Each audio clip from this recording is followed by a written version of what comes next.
Prakerja, kembali lagi ya. Sekarang ini namanya gaya hidup sehat itu sudah menjadi sebuah tren yang sangat-sangat happening sekali ya di kalangan Gen Z ataupun juga milenial, apalagi yang paling senior itu baby boomers ya.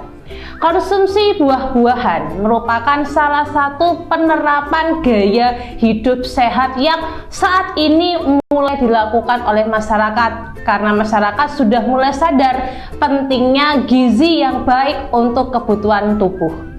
Bahkan sudah menjadi sebuah keharusan untuk mengkonsumsi yang namanya buah-buahan, baik mau dikonsumsi langsung yaitu buah segar, olahan jus, ataupun juga dirubah menjadi salad buah ya, agar lebih enak pastinya untuk rasanya, ataupun juga rujak buah. Tentunya ya Sobat Prakerja, dengan yang namanya berbudidaya buah sendiri nih ya, kita mengolah sendiri, menanam sendiri, pastinya akan mendapatkan kualitas dan juga keamanan buah yang saat kita konsumsi lebih baik. Teman-teman sudah melihat ya video sebelumnya terkait sejarah tabu lampot. Mungkin ada beberapa teman-teman juga yang berpikir selama ini kita tahunya kalau buah itu ditanam langsung di tanah. Sedangkan saat ini ya perkotaan, khususnya mungkin kayak Surabaya, Jakarta ya, kota-kota besar, di mana lahan-lahan sudah mulai sempit. Nah, ini jadi pertanyaan besar ini Pak Wahyu ya kan? Apakah bisa yang namanya tanaman buah ya, yang dulunya kita tahu punya perkarangan luas ya kan? Lahan sudah mulai menipis ya sekarang ya kan? Dan juga mahal pastinya ya. Betul ya. Nah, apakah bisa ini Pak Wahyu buah ditanam di dalam pot? Karena kan buah itu kan berbagai macam jenisnya ya kan? Ada yang besar, ada yang kecil. Nah, ini menurut Pak Wahyu bagaimana? Ya, kalau kita menjawab tanaman buah ya, memang kalau pada dasarnya itu dia sifat aslinya ya ditanam di lahan ya, karena memang secara alamiah kita mengkonsumsi buah-buahan ini kan karena menemukan buah-buah ini dari hutan gitu yang kita adaptasikan ke lahan pekarangan kita dan ternyata bisa tumbuh gitu ya. Dari lahan pekarangan akhirnya ke lahan yang lebih luas ya, hamparan gitu ya. Tetapi karena lahan saat ini ya harganya lumayan gitu ya, luar biasa. Sudah banyak lahan-lahan pertanian ini yang sekarang ini sudah berganti dengan perumahan, ya, industri dan sebagainya ya, sehingga kebutuhan lahan saat ini menipis gitu ya. Dan kalau kita ingin penghijauan atau ingin mengkonsumsi buah-buahan, saya ingin sih makan buah mangga misalkan, tapi saya nggak harus beli. Apakah bisa dengan budidaya? Bisa jawabnya. Dan apakah harus menggunakan atau memerlukan lahan yang luas? Jawabnya tidak harus ya, karena esensinya tanaman buah-buahan ini sebenarnya bisa semua ya, semua tanam buah-buahan ini bisa ditanam di dalam pot. Oke. Dan kebetulan di Indonesia ini kan surganya tanaman buah-buahan. Iya, betul gitu ya. sekali. Karena memang kita ini di negara tropis ya, yang mana ya mungkin diberi berkah ya. Jadi mungkin di negara lain tidak ada tanaman ini, tapi di Indonesia banyak. Betul. Maka dari itu Indonesia ini sumbernya, gudangnya tanaman buah-buahan. Bahkan banyak negara luar ini yang mengincar plasma nutfah ya, tanaman buah-buahan kita ini untuk dikembangbiakkan sama mereka ya, di kultur jaringan lah, dengan cara apapun mereka ini pengen mengembangbiakkan tanaman buah-buahan yang ada di Indonesia, yang mana di Indonesia ini kan tanaman buah-buahan ya sudah dibiarkan gitu aja. Iya, betul. Sehingga kalau sudah dibudidayakan oleh negara lain, akhirnya diklaim nih. Iya, takutnya kan seperti itu Pak Wahyu. Iya, gitu ya. Iya. Seperti kayak durian montong, itu kan sebenarnya asli Indonesia. Betul sekali, sudah diklaim oleh negara lain sekarang ini ya. Itu. Nah, inilah kita sebagai warga Indonesia, walaupun kita punya lahan terbatas, tetapi kita jangan sampai menyerah tidak berbudidaya. Karena satu ya, untuk konsumsi kita sendiri lebih aman dan nyaman ya kan.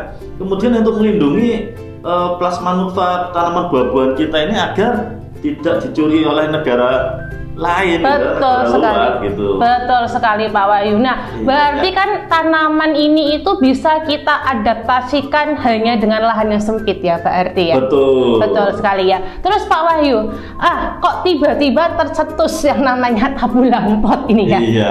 Booming ini ya. Mungkin beberapa tahun ke belakang, kita tarik ke belakang 3 tahun yang lalu, zaman-zaman mungkin kita kena COVID dulu ya kan, pandemi, kita nggak boleh kemana-mana ya kan. Nah itu muncul yang namanya tabula pot Pak Wahyu ya. Nah sejarahnya ini gimana Pak Wahyu, kok bisa booming sekali nih Pak Wahyu? Iya, sebenarnya tabula pot ini dia muncul di awal tahun 1970-an ya. Sudah lama sekali ya? Sudah lama. Oh sudah lama ya? Betul, sudah lama. Nah ini sebenarnya diawali dengan adanya namanya gerakan penghijauan yang dicanangkan oleh Gubernur DKI Jakarta waktu itu, yaitu Pak Ali Sadikin, mungkin kenal ya. Kalau kenal kayaknya nggak pernah mendengar aja sih ya. Karena di tahun itu saya belum ada Pak Wahyu. Tetapi kalau kita baca-baca sejarah silsilah dari Gubernur DKI pastinya familiar. Betul, familiar saya. Ya, memang di mana Pak Ali Sadikin itu merupakan gubernur yang bisa membawa perubahan waktu itu di Jakarta, gitu ya. Nah, dengan adanya gerakan penghijauan ini, Pak Ali Sadikin ini menekankan bahwasanya kalau kita ingin penghijauan jangan hanya tanam-tanaman hias, gitu ya, tanaman yang kecil-kecil, gitu ya. Kalau bisa tanaman yang produktif seperti tanaman buah-buahan, kan bisa menghasilkan tuh ya. Betul sekali. Jadi buahnya bisa dikonsumsi atau kalau memang banyak bisa dijual, gitu ya. Kemudian juga kita bisa memanfaatkan lahan-lahan kita ini. Kalau tanaman buah ini kan daunnya lebih banyak, pohonnya juga lebih besar sehingga udara atau oksigen yang dikeluarkan ini lebih banyak, gitu ya.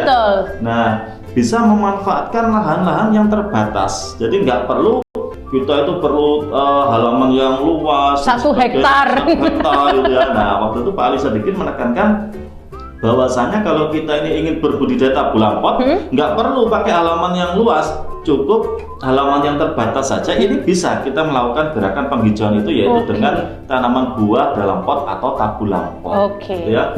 Kemudian jika nanti tanaman tabula pot kita ini secara nilai estetikanya ini bagus, penampakannya bagus, kemudian buahnya ini bisa keluar banyak, besar-besar, tentunya kan orang akan, wow ini bagus banget ini buahnya. Iya, betul sekali. Padahal cuma di dalam pot tapi buahnya bisa banyak, gitu ya. Akhirnya apa? Kalau orang tertarik, biasanya orang kan tanya, Pak ini nggak dijual?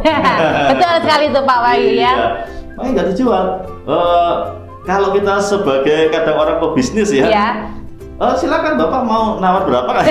Itu kalau jiwa bisnisnya tiba-tiba muncul. Jiwa bisnis tiba-tiba muncul ya. Tapi kalau jiwa yang, ya udah Pak silakan diambil, tapi kan lama-kelamaan juga akan berpikir ya Pak Wahyu ya. Namanya kalau tanamannya kecil itu mungkin dikasihkan, tapi kalau tanaman buah-buahan ini kan butuh proses yang betul sekali. Untuk dia jadi lebih estetik gitu ya. Nah ini sehingga apa, ini bisa kita jual, kita bisniskan. Harga jualnya kalau sudah keluar bunga, keluar buahnya ini lebih mahal gitu.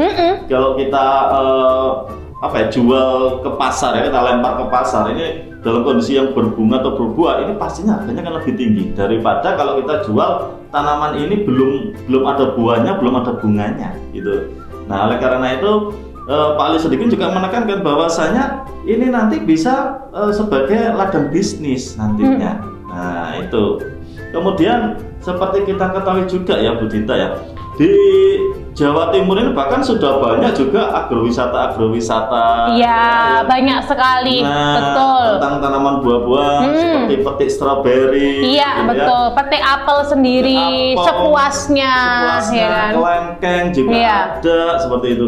Nah, ini juga kalau kita memang bisa mengembangkan skala luas, halaman kita juga luas, walaupun kita ini tanamnya di tabula pot dengan paving seperti itu, biasanya kan orang kalau musim hujan jalannya becek nih. Nah, biar nggak becek di paving, kemudian kasih tanaman tabula pot dan itu bisa dijadikan wisata petik buah. Petik buah ya.